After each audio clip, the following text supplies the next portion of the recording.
This is Corey with MileSplit here with the NXN winner, Aidan Troutner of Timpview.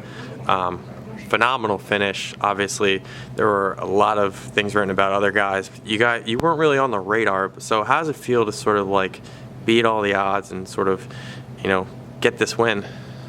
Yeah, I mean, going into it, I knew I had a chance, and I knew I was aerobically fit. I was feeling fresh. I'd peaked for this race, so going into it, I knew that I could hang with any of those guys.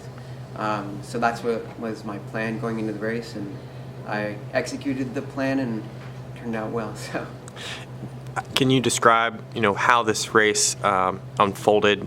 It seemed like it had two very different stages. One was tucking in really in the first maybe mile, and then after like 3K, it started to sort of really go. So, how would you describe how this race really took place? Yeah. So there was I didn't look behind me one bit, but I know that there was a large pack for you could probably tell me first 2 miles maybe.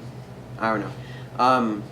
And so yeah, and then Danny, Kilray, Brodey, and James Mara, they kind of went for it. They were in a pack together for the last mile, and I was just kind of hanging back. I was kind of in no man's land for a little bit, and so I just hung on them. And then 600 to go, I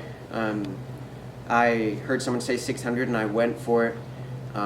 Right at those little loop-de hills, I was right on them, and then Brodey and I were kicking, and I got a couple steps on him and just ran through the finish. So, yeah.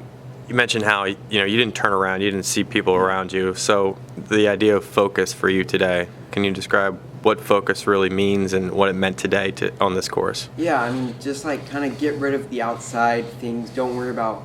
That's kind of been my focus this season, is to not worry about other people.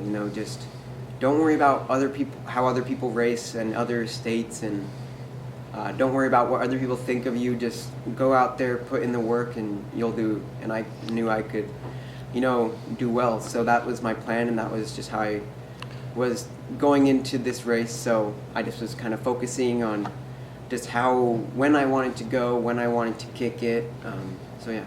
So the final 400 meters, when Brodey and James seemed to really focus on each other and really hitting each other at different surges, how did you take that last 400 and what did you need in that final stretch to really get that win?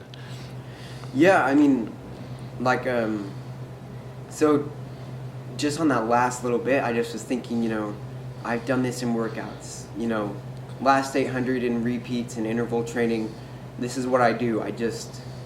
I try to just push on that last 8. So I just was trying to catch up to them, and I kind of realized, I was like, I have a chance. I could win this thing. And that was it was funny. That was just playing through my mind. And so, yeah, I just caught up to them on those little hills, and I feel like they kind of turned and saw me. I was like right with them at the top of those 2 hills. To be honest, I was thinking going up the hills just between Casey and Ben Beach in 2015, it was kind of similar. And I just was thinking about that kind of seemed like how it was for me. And so I just wanted to be like Casey, and just push on that last stretch and get it. So I think you talked earlier about your season flashing before your eyes. Yeah. Mm-hmm. Yeah. Can you go into that a little bit again? Yeah, so on that last little bit, I just was thinking, I've done this in so many races where I've had this exact same feeling, and I've had this enough left to kick it in. The BYU invite earlier, this is kind of how it felt. I went in about the same time. And so, yeah, just that feeling of the whole season, it was kind of culminating, coming full circle to today, and that that last bit. This Southwest talent is pretty much proven, and people talked about it, but winning NXN after Casey Klinger did it 2 straight years, coming from Utah, going to BYU next year like Klinger, what does that sort of say about the state and just its incredible talent? Yeah, I just think it just shows, that Utah is not going away ever. They're going to keep improving, and, there's always going to be talented runners. There's amazing coaches there, great runners. And so, yeah, Utah is I think it's the place to be to run. So. Awesome.